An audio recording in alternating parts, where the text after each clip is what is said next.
வணக்கம். இது லண்டன் ஸ்ரீ முருகன் கோயில். இங்கே நாகநாத சிவம் அப்படின்னு சொல்லுவாங்க எல்லாரும். இந்த கோவில் கிட்டத்தட்ட ஒரு 30 ஆண்டுகளுக்கும் மேலாக 80களிலே ஒரு அமைப்பாக தொடங்க பெற்று அப்பொழுது இருந்த பல பக்த பெருமக்கள் எல்லோரும் ஒன்றாக இணைந்து ஒவ்வொரு மாதமும் ஒவ்வொரு மண்டபத்திலே பூஜைகளை நடத்தி பிறகு அது விஸ்தாரமாகி 84 ஒரு கோயிலாக அமைத்தார்கள். அதற்கு பிறகு அந்த ஆண்டிலிருந்தே இங்கே தேர் திருவிழா, மேலை நாட்டிலேயே முதல் தேர் திருவிழா நடைபெற்ற திருக்கோயில் இந்த ஆலயம். அது ஒவ்வொரு ஆண்டும் மிகச்சிறப்பாக நடைபெற்று வந்தது.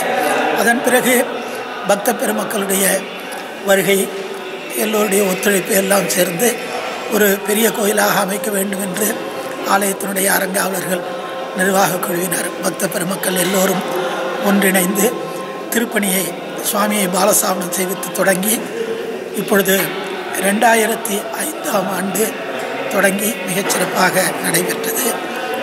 இந்த 2005ஆம் ஆண்டிலே அதுவும் கற்கோயிலாக கருங்கல் திருப்பணியாக இது நடந்த. கோபுரமே கருங்கல், நீங்கள் பார்த்திருப்பீர்கள். அதே போல் இங்கே இந்த நாட்டினுடைய சீதோட்டத்துக்கு தகுந்தபடி ஃப்ளோர் ஹீட்டிங் அப்படின்னு சொல்லிட தரை சூடும் எல்லாம் ஏற்பாடு செய்து மிகச்சிறப்பாக நடைபெற்று வருகிறது. இப்பொழுதும் இதற்கு பிறகு இங்கே லண்டனிலே பல ஆலயங்கள் உங்களுக்கு தெரியும். அந்த சமயத்திலே 3 ஆலயங்கள் தான் இங்கே இருந்தன. விம்பிள்டனிலே விநாயகப் பெருமான், ஆர்ச்வே ஹைகேட் முருகன் டெம்பிள், இங்கே கிழக்கு பகுதியில் ஈஸ்டர் முருகன், இந்த 3 தான் இருந்தது. இதற்கு இப்பொழுது அந்தந்த பகுதிக்கு சிறிய சிறிய ஆலயங்கள் நிறைய ஏற்படுத்தி இருந்தாலும் இந்த ஆலயத்தினுடைய திருவிழா விசேஷங்கள் எல்லாம் மிகவும் சிறப்பு வாய்ந்தவை. இந்த கோயில் திருவிழாவின் பொழுது ஐரோப்பாவிலிருந்து பல பகுதிகளிலிருந்தும் பக்த பெருமக்கள் வந்து கலந்து முருகப்பெருமானை தரிசித்து அருள் பெறுவார்கள். முருகப்பெருமானுடைய எல்லாம் வல்ல லண்டன் ஸ்ரீ முருகப்பெருமானுடைய பேரருள் எல்லோருக்கும் கிடைக்க வேண்டும் என்று, குறிப்பாக ஆஸ்திரேலியா நாட்டிலிருந்து இங்கே வருகின்ற உங்களை போன்றவருடைய வாழ்க்கையாக ஆஸ்திரேலியா வாழ் மக்கள் எல்லோருக்கும் லண்டன் ஸ்ரீ முருகப்பெருமானுடைய பேரருள் கிடைக்க வேண்டும் என்று பிரார்த்தித்து வாழ்த்தி மகிழ்கிறோம். இந்த கோயிலில் வந்து ஆதிமூலத்தில் உள்ள முருகன் வந்து வள்ளி தேவானையுடைய முருகனா? அது இந்தியாவில் உள்ள எந்த பல கோயில்கள், அநேகமாக நிறைய கோயில்களில் வள்ளி தேவசனாவோட தான் இருக்கும். இப்போ திருத்தணி வள்ளி தேவசனா இருக்கும். சில இடங்கள் இப்போ பழனியிலன்னா அது வந்து தவக்கோலம், அது வந்து ஞானதம்னானே இருக்கும். சுவாமி மேலையில் உபதேசம் பண்ணதுனால அங்கே தனி முருகனாக இருக்கார். இப்போ திருப்பரங்குன்றத்தில் திருக்கல்யாணம் நடந்ததுனால ஒரு பக்கம் தெய்வானையும் ஒரு பக்கம் அந்த ரிஷி தத்தம் பண்ணி கொடுத்தவரும் இருப்பார். அதெல்லாம் விசேஷமான திருக்கோயில்கள். மற்றபடி நீங்கள் எங்கே எடுத்தாலும் அநேகமாக வள்ளி தேவசனா முருகப்பெருமான் தான் அநேகமாக இருக்கும். சில இடங்களிலே முருகப்பெருமான் ஆதிமூலம் சண்முகப்பெருமானாக கூட இருக்குது. இப்போ சிக்கல்ல ஆதிமூலம் வந்து சண்முகராக இருக்கும். எண்கண்ணிலே சண்முக ஆறுமுகசாமி தான் மூலஸ்தானமாக இருக்கும். எட்டுக்குடியிலே மிக விசேஷமான மூர்த்தி, மிகவும் வேலைப்பாடு வாய்ந்த எட்டுக்குடி முருகன், அப்படி நிறைய இருக்கிறது. பாலமுருகனும் இருக்கிறாரு. பாலமுருகன் நிறைய இடத்துல இருக்குது. பாலமுருகன் இப்போ இதெல்லாம் எடுத்துக்கிட்டிங்கன்னா உங்களுக்கு பல ஊரில் இப்போ வடபழனி முருகனை எடுத்துட்டிங்கன்னா சிட்னி முருகனும் பாலமுருகன் தானே. சிட்னி முருகனும் பாலமுருகன் தான். அந்த கும்பாபிடத்துக்கு கலந்துக்கிற பாக்கியம் அதைத்தான் நான் எடுக்கும். ஆமாம் ஆமாம், முதலாவது கும்பாபிஷேகம் நீங்கள் வந்தீங்க. கும்பாபிடத்து முருகன் அங்கே வந்து மிகச்சிறப்பாக அந்த முருகனுக்கு பணியாற்றியது. சோமஸ்கந்த முகூர்த்தத்தில் நாங்கள் அங்கே அமைச்சினாங்க. ரொம்ப நல்ல சிவாச்சாரியாரெல்லாம் வந்திருந்தார் தமிழ்நாட்டில். ரொம்ப விசேஷமான கோயில், ரொம்ப புனிதமாக இருக்குது, ரொம்ப புனிதமாக நடக்கிறோம். அந்த கோயிலிலேயே உங்களுக்கு அவர் பல பேர்கள் அறங்காவலர் நிர்வாகம் தனியகுமார் அவர்கள் இங்கே இருந்தவர் தான். அப்புறம் அங்கே வந்து இந்த கோயிலுக்கும் அவருக்கும் என்ன ஈடுபாடு? இந்த கோயிலில் வந்து அவருடைய தாயார் வந்து இப்போவும் அறங்காவலராக இருக்காங்க இங்கே இந்த கோயிலில். அறங்காவலர் தொடக்கத்திலே அவர் ஈடுபாடு இருந்தது. ஆமாம், அவர் செயலாளராக இருந்திருக்கார். தனிக்குமாரிங்க தெரியும். ஆமாம், ஆரம்ப காலத்தில் அந்த முருகன் தான் எங்களுக்கு முருகன். அதுதான் இங்கே இருந்து வந்தால் அந்த முருகனுடைய அமைப்பு அங்கே வந்து ரொம்ப சந்தோஷம். நான் ஒரிஜினல் மூலத்துக்கு வந்துட்டேன்னு இல்லை, ஆதி மூலத்துக்கு வந்த மாதிரி அடி இங்கே இருந்து தான். அதுதான் நான் பார்த்துட்டு உங்களுக்கு இங்கே இவர்கிட்ட அவர் அங்கே சம்பந்த என்ன சரவணங்குருக்கள் இருக்கிறாராம். ஆமாம், ரொம்ப திருவண்ணாமலை தான். திருவண்ணாமலை தானே. மாமாவுடைய மகன் தான். வாங்க வாங்க. பிள்ளையார்பட்டி. பிள்ளையார்பட்டியா? இப்போ நீங்கள் அங்கே பெரிய சிவாச்சாரிய பிச்சை குருக்கள் அவருடைய மருமகன் அவர். நான் பார்த்தேன். இவர் தானே இந்த அமெரிக்காவில் இருந்த பிச்சை குருக்களாக இருந்தார். அமெரிக்காவில் இருந்தார், ஒரு பொங்கோட்டில் இருந்தார் ஒரு குருக்கள். இவர் வந்து பெரிய குருக்கள். பெரிய குருக்களா? பிள்ளையார்பட்டி. அவர் பல கோயில்கள் தங்க மாட்டார். எல்லா கோயில்களுக்கும் வந்திருக்காரு. 2 வருஷத்துக்கு முன்னே போயிட்டு வந்தாங்க பிள்ளையார்பட்டி. ரொம்ப விசேஷமானது.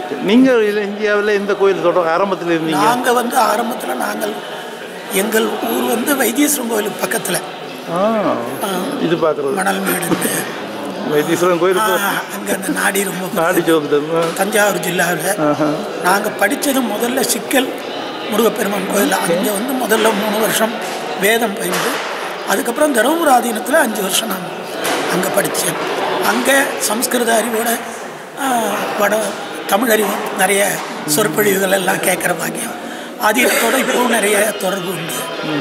அதுக்கப்புறம் திருப்பதியில் 3 ஆண்டுகள் ஒரு விசேஷ ஒரு உயர் கல்வி மாதிரி அங்கே ஆராய்ச்சி அதையும் படிச்சுட்டு, அதுக்கப்புறம் எல்லா ஆலயங்களுடைய கும்பாபிஷேகத்துக்கெல்லாம் நிறைய சென்று வரும்பொழுது 1986 உயர்வாசல் குன்று முருகன் ஹைகேட் முருகன் கோயில் கும்பாபிஷேகத்துக்கு தான் எனக்கு நாங்கள் வந்தது. அங்கே தான் இங்கே வந்தீங்களா?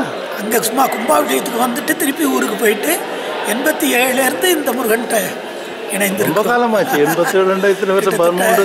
30 வருஷம் ஆகும். 30 வருஷம். இவங்கெல்லாம் வந்து கூட 25 வருஷத்துக்கு மேலே ஆயிடுத்து. எல்லாரும் மற்றது இங்கே வந்து நீங்கள் இந்த கோயில் வந்து வழிபாட்டு தலத்தை விட இந்த சமூக சேவையில மீது ஈடுபாடு இருக்குதா? செய்யணும்.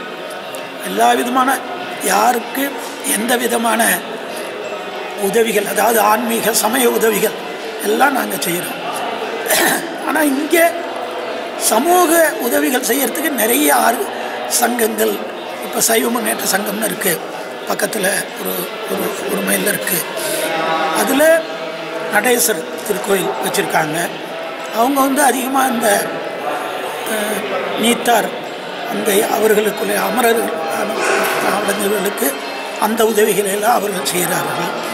அதே மாதிரி நிறைய அவர்களே தமிழ் பாடசாலை நடத்துகின்றார்கள். பொதுநல தொண்டு நிறையா செய்கிறார்கள்.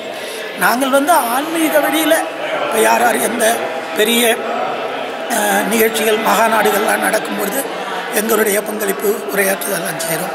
அதே போல் கலை நிகழ்ச்சிகள் இப்போ நிறைய நாளைலேருந்து எல்லோரும் தாய்நாட்டிலேருந்து வர்றவங்களெல்லாம் கௌரவித்து அவர்களுக்கு நல்ல நிகழ்ச்சிகளை அமைத்து கொடுத்து அதெல்லாம் செய்கிறோம். இப்போ கந்த சஷ்டி வருது, என்ன விசேஷமாக இங்கே நடக்க போகுது? சிறப்பாக இருக்கும். இங்கே ஒவ்வொரு நாளும் முதல் நாள் வந்து எல்லோரும் விரதம் இருக்கிறவங்க காப்பு கட்டிப்பாங்க. காப்பு கட்டி அடுத்த நாள்லேருந்து விரதம். காலையில் அபிஷேக ஆராதனை நடக்கும். மாலையில் ஒவ்வொரு நாளும் அபிஷேக ஆராதனை, சுவாமி புறப்பாடு எல்லாம் நடக்கும். ஒவ்வொரு நாளும் இந்த விசேஷம் மூலமந்திர திருச்சதி அர்ச்சனைன்னு இரவு அர்த்த ஜாமத்துக்கு முன்பாக நடக்கும். கிட்டத்தட்ட ஒரு 400-500 பேர் இருந்து அதை தரிசனம் பண்ணுவாங்க. இந்த காலம் உங்களுக்கு தெரியும், குளிர்காலம் இருந்தாலும் மக்கள் அதில் இருப்பாங்க. அதே போல் 5வது திருநாள் அன்றைக்கி அன்னையிடம் வேல் வாங்குகின்ற நிகழ்ச்சி ரொம்ப பூஜை நல்லா இருக்கும். 6வது நாள் சூரசம்மாரம் இங்கே வெளியில் வாகனங்கள் நிறுத்தும் இடத்துல மிகச்சிறப்பாக நடைபெறும். நல்ல ஊர் மாதிரி 3 அசுரர்கள் அவர்கள்லாம் வந்து ஆட்டுக்கடா வாகனத்தில் சண்முகபெருமான் புறப்பட்டு சூரசம்மாரம் ரொம்ப நல்லா இருக்கும். அது முடிந்து வந்து பிராயச்சித்த அபிஷேகம் அன்று அருள்கிறார். அடுத்த நாள் காலை பாரணை ஆலயத்திலேயே எல்லாருக்கும் மகாபிரசாதம் அன்னதானம் வழங்குவோம். மாலையில் திருக்கல்யாணம் ரொம்ப நல்லா இருக்கும். இந்தியா நடக்கும் அத்தனையும் இங்கே ஒழுங்கு அப்படியே நடக்குது. வருடப்பிறப்பிலிருந்து வருட முடிவு வரை நடக்கின்ற அத்தனை ஒரு திருவிழாவும் நடக்கும். தைப்பூசம் ரொம்ப நன்றாக நடக்கும். எல்லோரும் அலகு குத்தி காவடி எடுத்து பால் குடம் ஏந்தி சுற்றி வந்து ரொம்ப நல்லா நடக்கும். நவராத்திரி 10 நாள் இப்போ இதெல்லாம் நவராத்திரிக்காக போடப்பட்டது. அன்னைக்கு அலங்காரங்கள் தினசரி பூஜை நடக்கும். விநாயகர் சதுர்த்தி அதே போல் திருவிழா. இந்த கோயிலில் ஆடிக்கிருத்தியை ஒட்டி தான் திருவிழா. ஏன்னா இந்த வெளிநாட்டில் ஞாயிற்றுக்கிழமையில் தேர் திருவிழா அது வர மாதிரி ஆடிக்கிருத்தியை ஒட்டி வருகிற சமயத்தில் தான் திருவிழா நடக்கும். இங்கே பார்த்துருப்பீங்க, தங்க கொடிமரம் இருக்குது, அதிலே கொடி ஏற்றி 10 நாட்கள் திருவிழா. அதனோட திறந்து மற்ற மாமட திருவிழா வைரவர் மடை வரைக்கும் எல்லாம் மிகச்சிறப்பாக நடைபெறும். அதே போல் ஆடிப்பூரத்தன்று அன்னைக்கு மிகச்சிறப்பான வழிபாடு. பங்குனி உத்திரம் நல்ல அம்மா முருகப்பெருமானுக்கு அபிஷேகம், அன்னாபிஷேகம். சிவராத்திரி அன்னைக்கு கோயில் நிறைய இங்கே வடக்கத்தி இந்தியர்களும் நிறையா இருக்கிறதுனால அவர்கள்லாம் நிறைய வருவார்கள். அன்றைக்கும் ஆலயம்லாம் நிறைஞ்சிருக்கும். அதே போல் எல்லாத்துக்கும் மேலே புது வருடம், தமிழ் புது வருடத்துக்கும் சரி ஆங்கில புது வருடத்துக்கும் சரி நிறைய மக்கள் பக்தர்கள் வந்து இறைவனை வழிபட்டு இடம் இருக்கு. ரொம்ப பெரிய இடம். மற்றது பார்த்தா அனுமான் இருக்கிறாரு இங்கே. ஆமாம், ஆஞ்சநேயர். அதாவது நீங்கள் வடபழனி கோயிலில் போனால் கூட ஆஞ்சநேயர் இருக்கும். ராமேஸ்வரம் சிவன் கோயிலுக்குள்ளே பெருமாள் கோயில் இருக்குது. அதனால் சைவ வைஷ்ணவம்லாம் வேதம் கிடையாது. அந்த ஒரு காலத்தில் அந்த ஆஞ்சநேயருடைய அவருடைய பக்தர் இங்கே ஐயப்பன் இருக்குது, குருவாயூரப்பன் இருக்குது. ஐயப்பனுக்கு மண்டல பூஜை பிரமாதமாக நடக்கும். இங்கே பக்கத்தில் உள்ள மண்டபத்தில் 18 பதிரைகள் கட்டி அதில் இங்கேயே இருமுடி கட்டி எல்லோரும் ஏறி அபிஷேகம் நடந்து அப்படி நடக்கும். ரொம்ப சிறப்பாக எல்லாம் முடிந்த அளவு ஒரு வெளிநாட்டில் இருக்கின்றோம் என்கின்ற ஒரு உணர்வு இல்லாதவாறு நம்முடைய கலை கலாச்சாரம் பக்தி எல்லாவற்றிலும் அந்த முதல்ல ஆரம்ப காலத்தில் சீர்காழி கோவிந்தராஜன் லண்டனில் வந்தபோது அவருடைய கச்சேரி மிகவும் பிரசித்தி. அதில் தான் சொல்லுவார், கடல் கடந்தான் எங்கள் தமிழன், அங்கும் கற்பூர ஜோதி கண்டான் இறைவன் அப்படின்னு சொல்லுவார் அந்த ஒரு பாட்டில். அது மாதிரி இன்றைக்கும் எல்லா விதமான குறைகளும் இல்லாமல் சிறப்பாக நடைபெற்றுக் கொண்டிருக்கிறது. ரொம்ப சந்தோஷம் உங்களை கழிச்சது. ரொம்ப நன்றி. ரொம்ப சந்தோஷம் ஐயா. வணக்கம். நன்றி, வணக்கம். வணக்கம்.